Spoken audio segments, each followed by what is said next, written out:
bula yan. Oh. So yun guys, no? At nandito po tayo sa Nueva Ecija ngayon sa Barangay San Jose, Jaén, Nueva Ecija, no? Welcome to my YouTube channel and welcome back again to my vlog. Yahoo! Alright guys, naimbitahan po kami dito ni Pop Mix at ang aking buddy sa si Sir Edward Baltasar. Yan. May kasal. Baltasar, yan. So ito po guys, ay DIY ang ginawa nila dahil nanood lang sila sa YouTube. So i-correct po natin, no. Ito pong dating tubo na nakakabit, strip it lang yung nakakabit, no. So hindi po siya required, no. Ang required po natin 10 feet and above. Right. So guys, ito na, napartan ko na po yung kanyang piping, no. Ito na guys. So pinameasure natin siya ng 200 PSI. And then i-test leak po natin guys.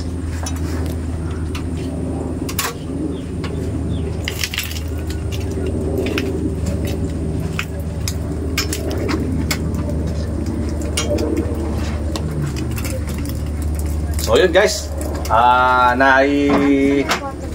nakitinanap na po natin dito, wala pong leak, no? Ayan. Wala. So yun guys, clear.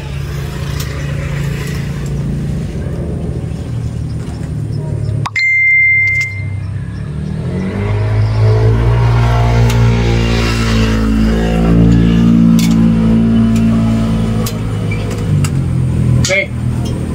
Alright guys. So okay na, wala na po siyang leak.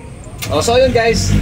At dahil naimbitahan po kami dito sa San Jose, Jaén, Nueva Ecija, kami po ay lubusan nagpapasalamat sa aming valued customer na si Madam, ano pangalan ni Madam?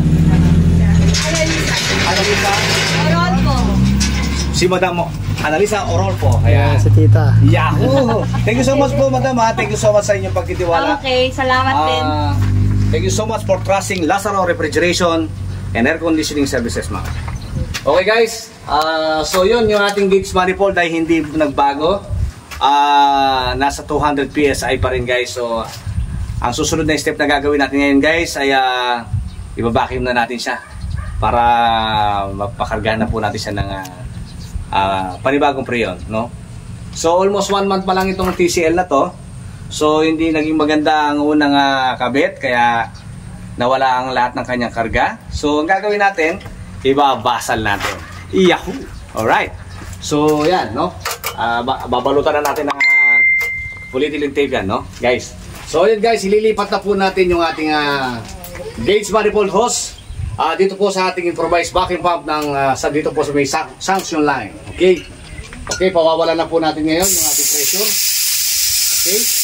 So naririnig guys, pinawalan ko yung pressure guys. Ayan.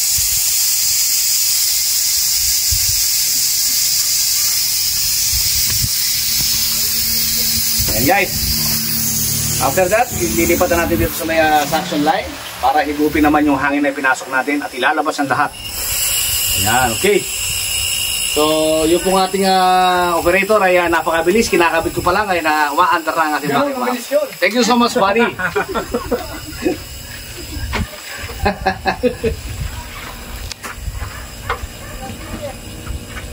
Ayan, si Denver na. Okay guys. Paraan po tayo ng mga 30 minutes sa vacuuming, okay? Ang regular estimated time po natin sa ating pagbabacuum ay 20 to 30 minutes. Pagka po na eksakto natin ng 30 minutes, meaning nakabacuum na po siya lahat nun. Okay? Wala na tubig. Alright. Guys, ang ating pong kasama na si Pop Mix, binabalutan na po ang kanyang mga piping guys. Habang nagbabacuum, sinisafety niya po guys yung wiring. Okay.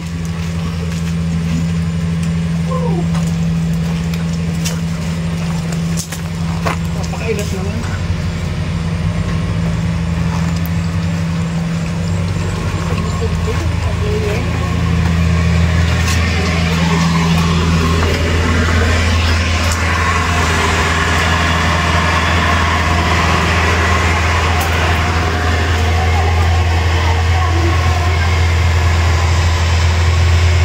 So yun guys, tapos na po, ano?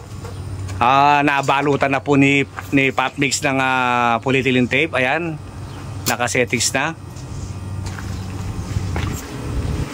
So yun guys, ilan na karga anak? 150 standing pressure. Ayan. Operating pressure pala, sorry. Ang operating pressure niya is 150 R32. Ayan, TCL inverter po ang aming inayos ngayon, no? So maraming salamat po sa aming valued customer.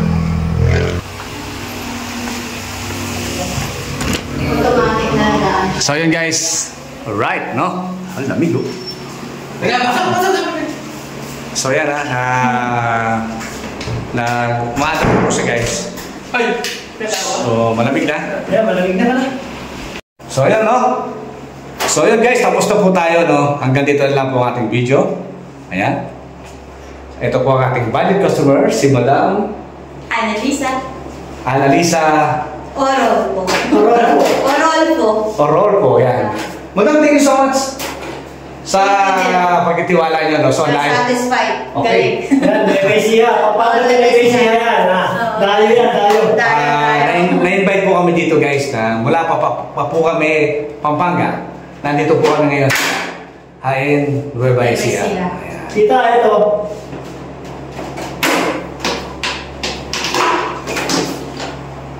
Ano? So yun guys, hanggang dito lang po kami video. Ayan, at maraming salamat po muli sa pagtitiwala sa Lazaro Refrigeration and Air Conditioning Services, Madam Lisa. Okay? So yun guys, tapos na po tayo. Yan guys, magandang buhay po sa ating lahat. And thank you for watching. Yahoo!